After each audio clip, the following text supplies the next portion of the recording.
For all the little engines on the island of Sodor, there are jobs to be done, trucks to shunt, passengers to take, and friends to greet. One spring day, there was a very special friend to greet. Robert was coming back to the railway. He was to help with the heavy goods work. All the little engines were waiting for him at the engine depot. "I'm so excited, my firebox is fizzing," said Skarloey. Peter Sam was the most excited of all. He was one of the engines who hadn't had a chance to meet Robert yet. But when Robert arrived, his chance came. "Hello, everyone," he hooted happily. "I have missed you guys." "We miss you too, Robert," hooted Skarloey. "Definitely," agreed Rusty. "Welcome back, Robert," the thing controller said proudly. "Now I have some very exciting news. Oscar Starr, the famous film director, is coming to Sodor for its next film, and he wants you to be in it." "Yes, sir," said Robert excitedly. But Duncan couldn't believe it. "Oh, but sir, Robert doesn't even know the route of a railway line yet. Why does he need to be in the film?" "Well," said the thing controller, "he has heard that Robert has been in a film series called Robert the Spy Engine, and he wants him to help out." "And I'm to help out as well," Paul said proudly. "And the filming will start in a few days, so we'll give him plenty of time to learn the routes of a railway line." "And we'll help you," said Skarloey. "Thank you," said Robert happily.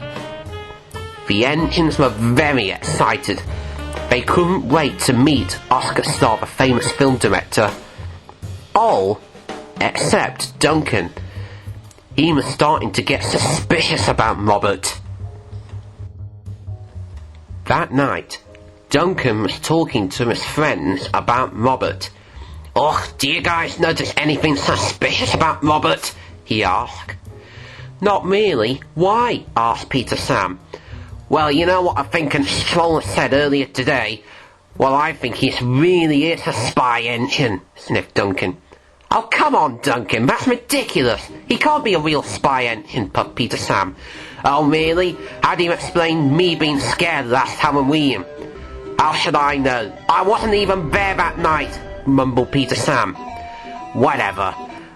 But if he keeps showing us up to the thing controller, he'll want the thing controller to get rid of us," said Duncan meekly. "That's not true," huffed Peter Sam. "He'll just want to be really useful." "Useful? Bah!" huffed Duncan. "He's counting engines how many he can get rid of, but he's gonna see how well we'll do tomorrow." Peter Sam sighed. "Why do I always think this is gonna end in a big accident?" he thought to himself.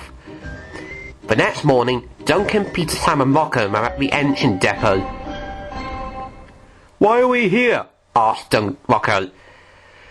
"I have set up a hippo trap," sniffed Duncan.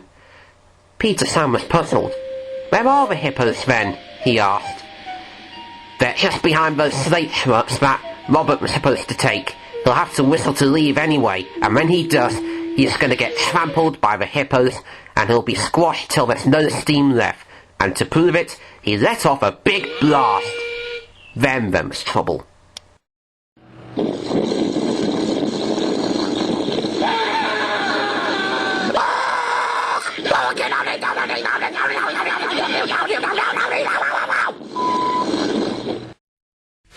"Oh, God, please be mud!"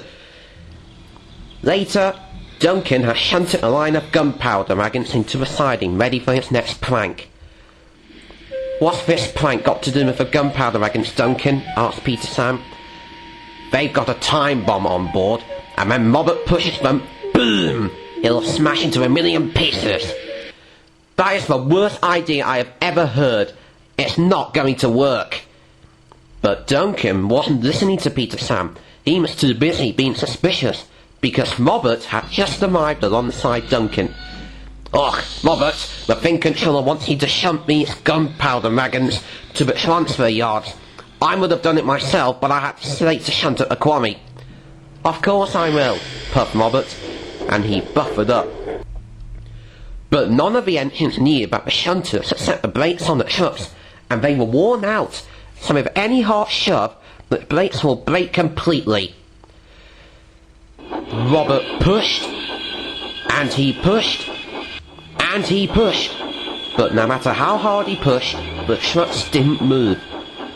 "I can't seem to move them. They won't budge an inch," complained Robert. This made Duncan cross. "Oh, for Pete's sake, you're not doing it right. Here, let me show you, you dum-dum." "Why must I do everything myself?" he moaned as he raced towards the wagons. The brakes came loose after Duncan had bumped them, and they crashed straight into a flatbed carrying a crate filled with a piano. "That didn't look good for Duncan," puffed Peter Sam to himself. Robert came up behind Duncan. He examined the damage. "Look at the mess he caused with that piano," puffed Robert sternly. "Oh, never mind the sodding piano, look at me, I'm all damaged." Robert smiled. "Ah well, we live and learn with these trucks. Don't worry, I'll go and find Peter, he'll know how to fix you." And he puffed away to find Peter. Peter Sam came up behind Duncan. "So, that didn't go well for you and your piano," he teased. "Oh, shut up, Peter Sam. It's not even my piano, it's someone else's," mumbled Duncan. "So you're going to stop doing those devious tricks now on Robert?" asked Peter Sam. "Oh, not yet, Peter Sam. Anytime soon, I'm going to teach Robert a lesson he'll never forget and get him off this island." But then, the alarm went off. Duncan was so cross that he bit the truck as hard as he could.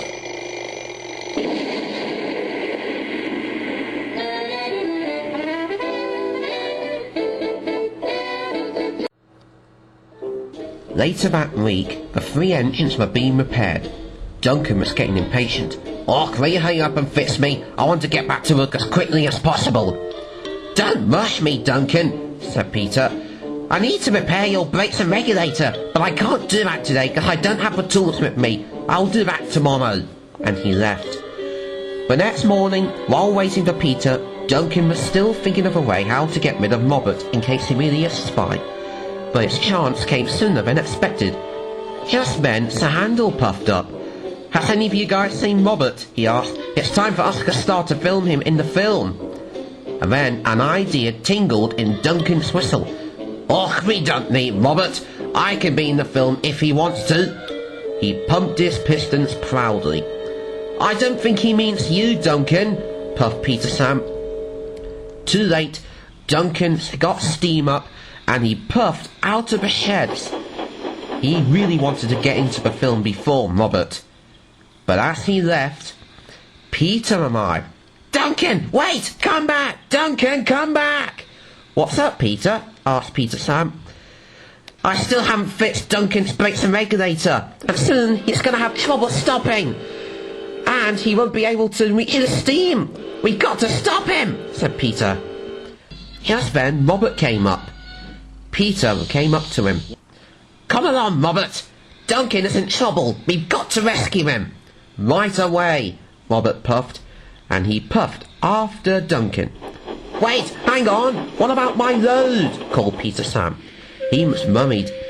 After Duncan was mended, he was supposed to help Peter Sam take logs and slate to the wharf all in one train.